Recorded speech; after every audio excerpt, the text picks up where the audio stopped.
with that, I'm going to introduce Viviana, who will talk about cultural diversity. Thank you.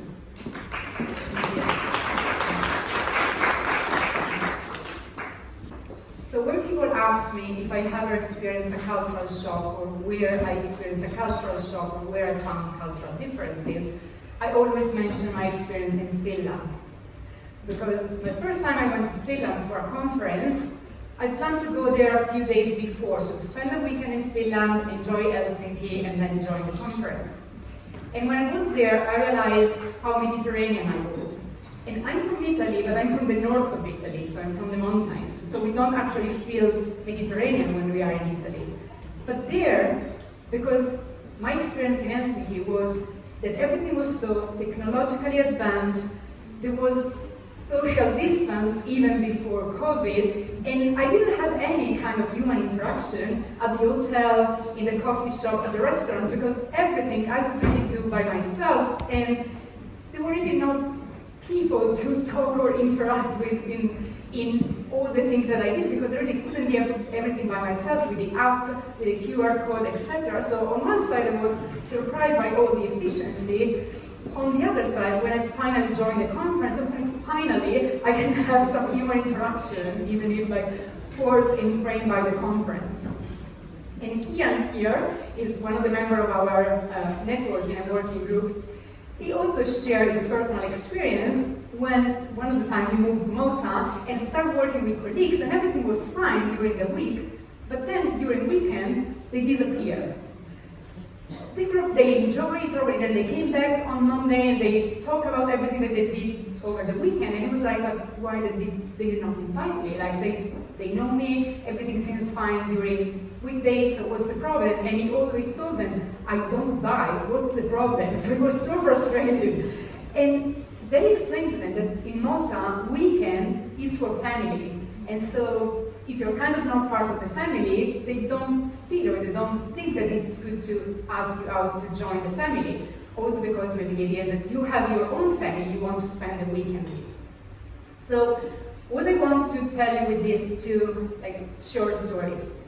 One is that sometimes we think about cultural diversity and cultural differences and automatically want to think about something exotic or very far away, while actually the cultural differences are also inside and within cultures that we think they're very close. On the other is that probably also in this room, especially because we are in Malta, all of you had experience of cultural differences and cultural diversity. At the same time, this cannot bring us to think that we are experts of cultural diversity. Because as Maria was showing, there are a lot of stereotypes or kind of like superficial knowledge that we think we have based on personal experience.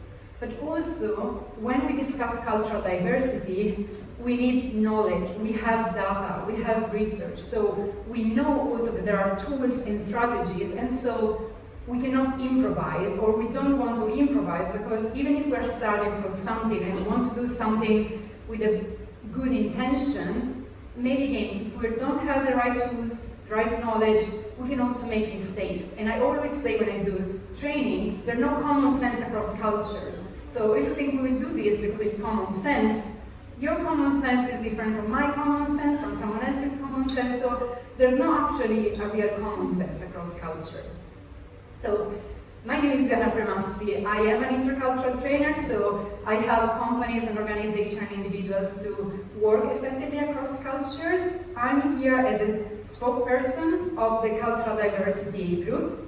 Together with me, and I will call them at the end of the presentation, Ian Burley, as I mentioned, he is an international leadership and management coach. He has a lot of experience, international experience, and he also always is so passionate about his work and always wants to take out the best from all the people, and we saw this also in our working group. We have Asu Dostanova. She is HR executive at Chili Partners. She's also mother of 2 beautiful children, and she enjoys spending time with the family, but also discovering new cultures and taking care of her workforce. And then we have Rachel Tabone-Hall, also HR professional for more than 11 years experience. She also really wanted to take care of her workforce, investing in people, supporting leaders, and supporting all the employees. So And Maria also joined our working group, but she didn't want to be on the screen, but she was also there. So when we started our discussion, we actually tried to answer to the first big question: what's cultural diversity? We were coming from different experiences, we had different knowledge. So the idea was, what's cultural diversity? And before giving you the definition of cultural diversity, we want to ask you. So we will have a nice Mentimeter for you, probably you know how it works. You scan the QR code, or you go on menti.com and you enter the code that is 22140150.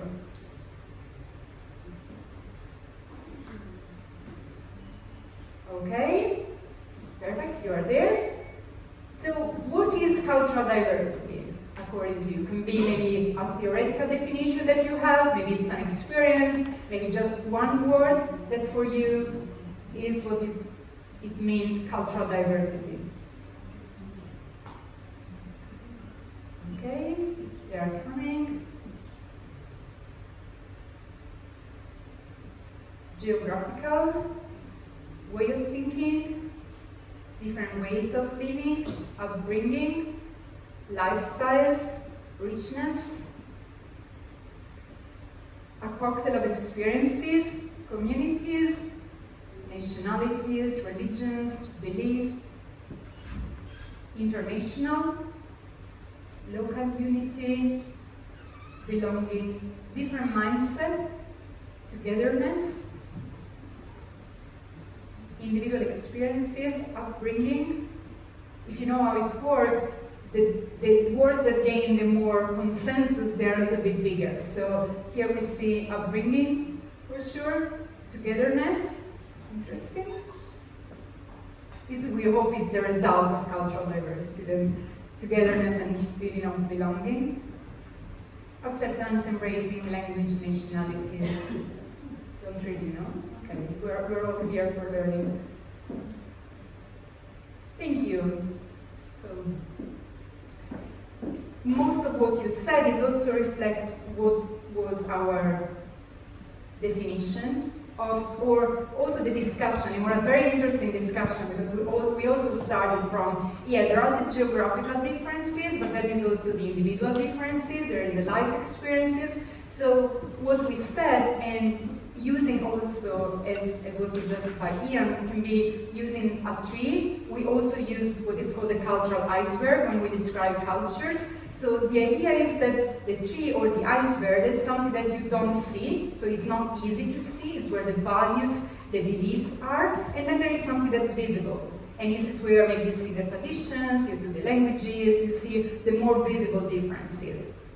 The problem is that sometimes what we don't see is where the misunderstandings can happen, can come out. So it's more easy maybe say, okay, you have to learn the language, you have to understand the language, but the differences in the values and the beliefs, they're more difficult to see, and it's where also there can be some misunderstandings. Another very interesting reflection that we did is we are lucky also because we have moved across different countries, or we have experienced cultural diversity. So we got to a point where we are aware of our value system.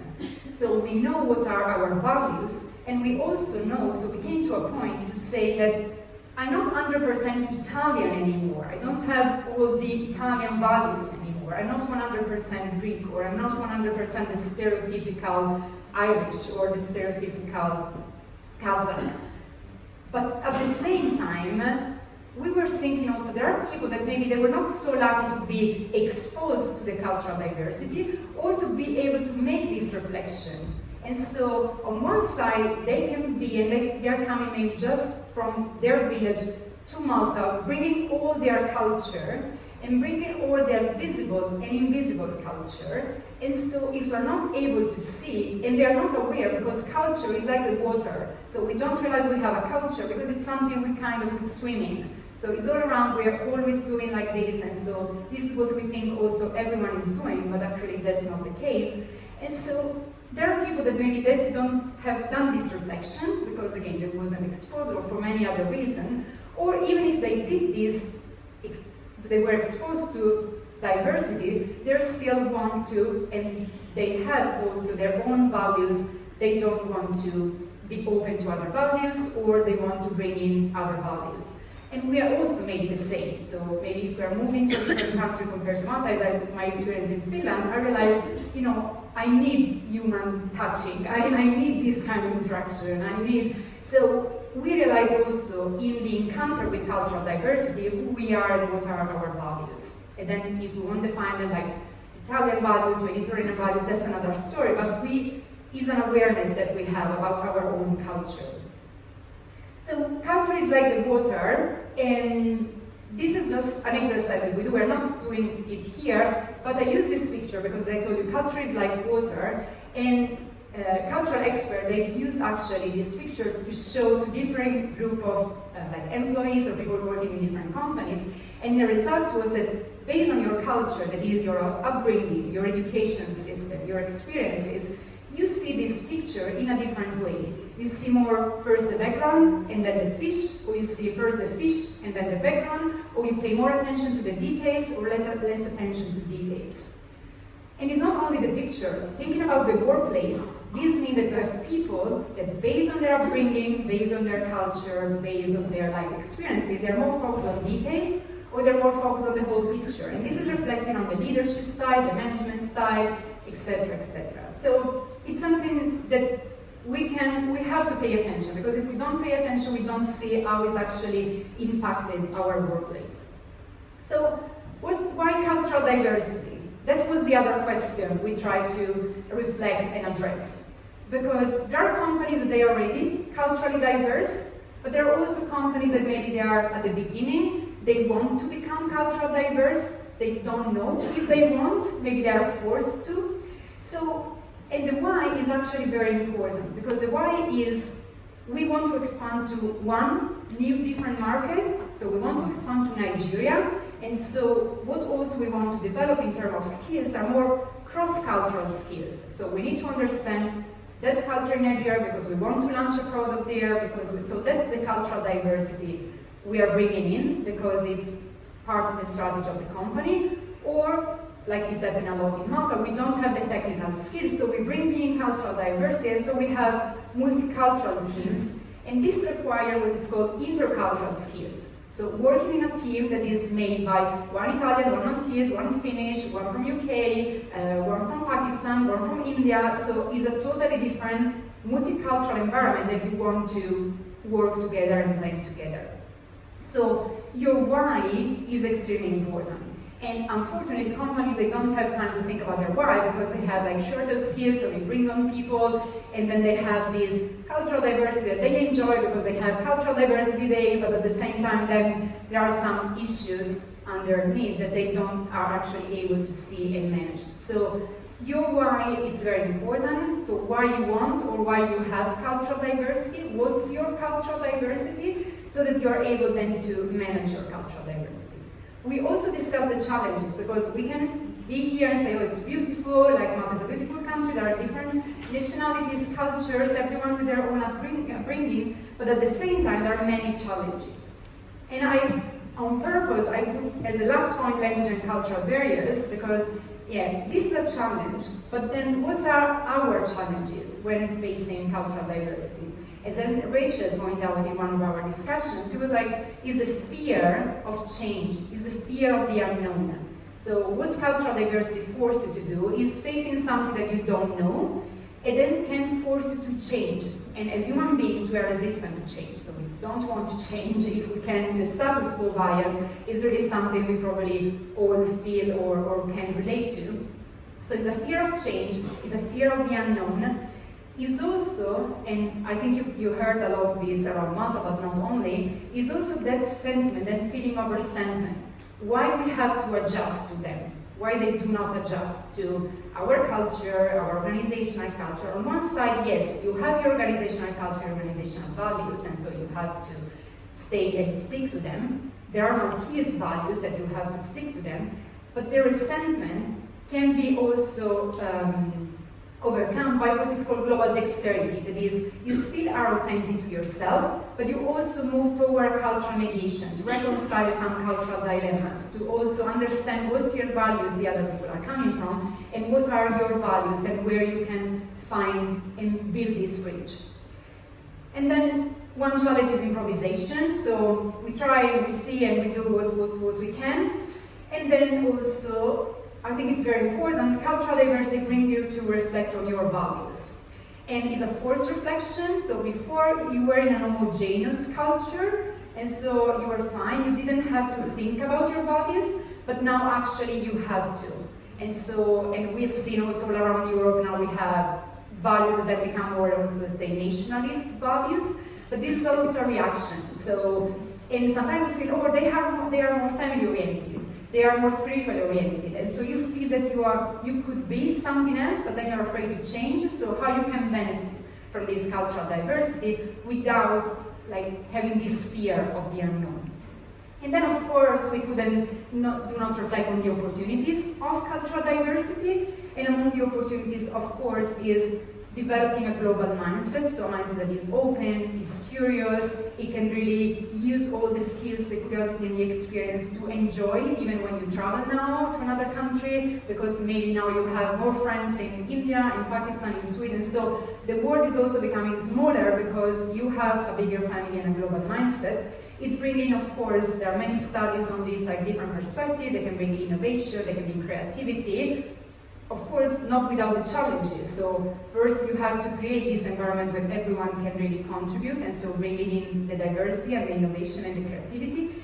They can help you to expand to new markets, new products. They can also be kind of your test and helping you to expand to different markets, different services.